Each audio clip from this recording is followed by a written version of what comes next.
99. Ne pas juger. Ne pas juger, un sacré challenge.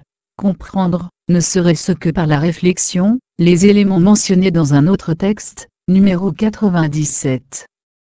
Une promenade en ville, pour y parvenir, ne va pas nécessairement de soi, alors le vivre. Aussi convient-il de s'attarder sur cette suggestion, d'en saisir véritablement les implications, et qui sait, l'intégrer au quotidien. D'abord, deux vécus distincts, l'opinion en elle-même, et la conséquence d'un traumatisme. Il y a le jugement isolé que l'on pratique au quotidien, à propos de tout et de rien, pour s'exprimer sur le sujet. Une habitude comportementale pouvant s'estomper relativement facilement, si l'on accepte de renoncer au plaisir que cela procure.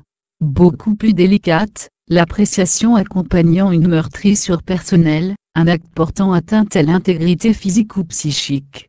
Ici, ce n'est plus le divertissement ou la réjouissance qui guide le jugement, mais la réaction émotionnelle. Dès lors, comment s'abstenir de juger ? En intégrant cette résolution dans une démarche morale ou religieuse. On accepte bien volontiers, et l'on se réjouit d'y parvenir en contrepartie d'une espérance, la satisfaction d'une conformité aux préceptes, voire l'allégresse ressentie. Certes, ce protocole abolit le jugement, mais outre qu'il ne concerne que les personnes impliquées dans une conduite éthique, il ne traite que la réaction, n'examine pas la racine même du problème, s'empêchant ainsi de trouver une solution complète et durable. Que dire, et surtout que faire lorsque l'appréciation exprimée, jaillit de la souffrance endurée, comme de la haine éprouvée ? Que la rage et la colère qui nous animent, prolongent l'acte que l'on a subi, lui permettant désormais d'éclore et de croître en nous, devenant en quelque sorte le complice de l'agresseur, et cela aussi longtemps que notre mémoire le permet. Il importe donc de comprendre les fondements des comportements que l'on qualifie de déviants. Les actes commis sont l'aboutissement d'un état d'esprit caractérisé par les pensées dominantes. Lorsque celles-ci exercent une attraction suffisamment forte, la réaction devient quasi automatique. Et que le geste répréhensible, soit mûrement réfléchi ou la conséquence d'un déséquilibre, la nuisance envers autrui suppose une disharmonie, un trouble intérieur. Dessinons un arbre des choix.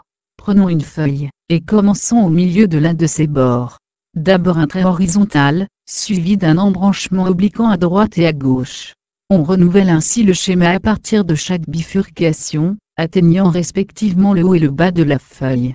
Puis on cache pratiquement tout le modèle, ne laissant apparaître que les derniers segments figurant d'un côté ou de l'autre. Si l'on demandait à une personne de justifier la présence des traits à cet endroit précis, elle serait bien en peine de le faire.